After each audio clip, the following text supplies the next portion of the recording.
Hey, good morning, YouTube. This is Jason here, and I thought I'd share a quick video of something that came in the other day from my daughter's upcoming PC build that I'm getting tempted to steal from my Lian Li case, and I wanted to give you some hands-on so you could kind of get a little background on it. I'm talking about the Corsair A500. It's a dual-fan CPU air cooler, and right now it's on a pretty ridiculously low price at newegg.com. With the mail-in rebate and a coupon that they have available, you can get this thing for about $29 shipped, which is kind of ridiculous considering some of the generic air-cooled CPU fans out there generically run more than that. And getting a name brand and something that has a lot of positive reviews for less than 30 bucks is probably a great solution. But I wanted people to kind of see it so that they know what they're walking into, because this thing's a lot bigger than I think is implied even on the website. So I wanted to show folks that.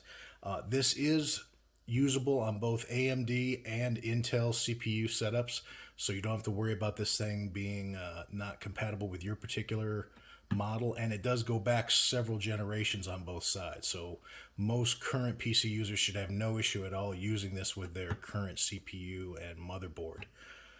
In the case itself, it comes with the standard 1,000 pieces of screws and bolts to allow you to either do your AMD or Intel retention brackets.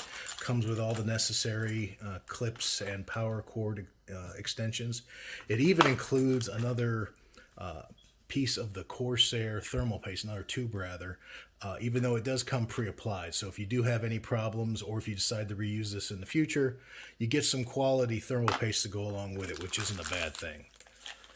So, oh, and let us not forget, for your $30, you're also going to get a very nicely branded Corsair Phillips Screwdriver, which is extra long, which especially for those of you that have ever used higher and taller type of CPU cooling solutions, having a nice long Phillips head that can get in there where you need it to go is a lifesaver. So I give them props for even including this. So this is going in a toolbox after I'm done with my installations.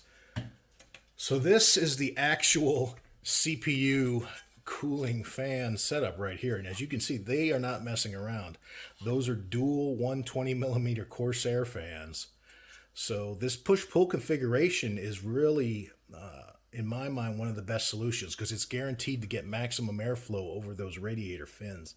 And as you can see, this thing is huge. I'm going to show you the measurements in just a second.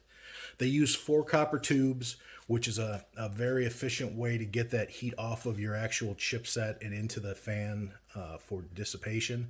As you can see here, this is the actual CPU mounting point, and you can see the pre-installed paste on there. They do a really good job with that, so you do get at least one crack at this with a good paste set. If you're sloppy like me, don't mess it up.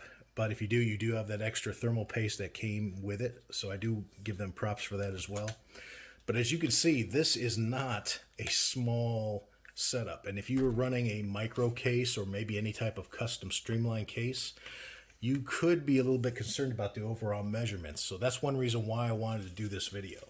So you're talking about almost 7 inches across from fan tip to fan tip on this thing.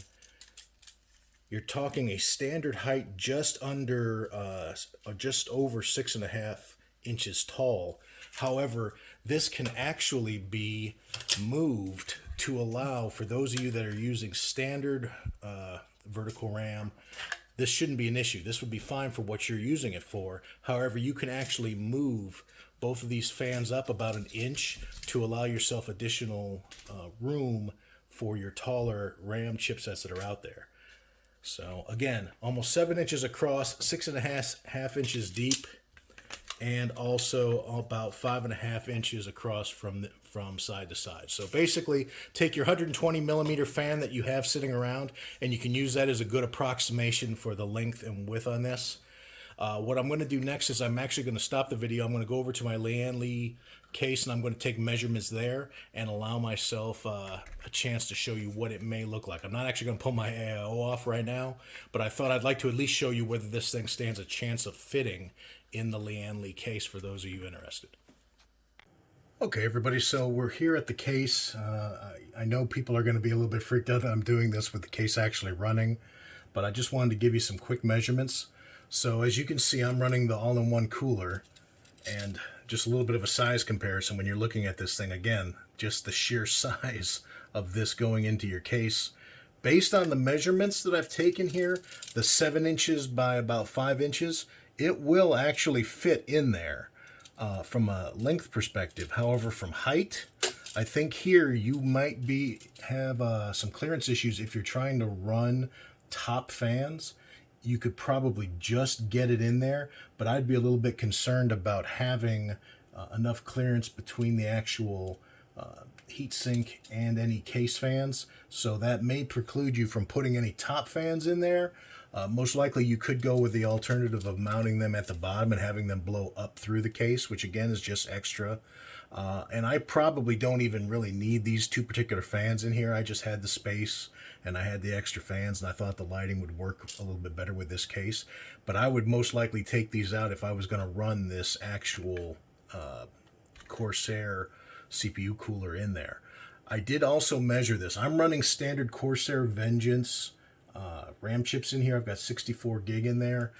And based on the measurements I took, and I took a measurement from actually touching the motherboard to just where the glass would, the inside of the glass would close on here, you're talking about 7¼ inches of actual space in the case from the motherboard to the actual glass.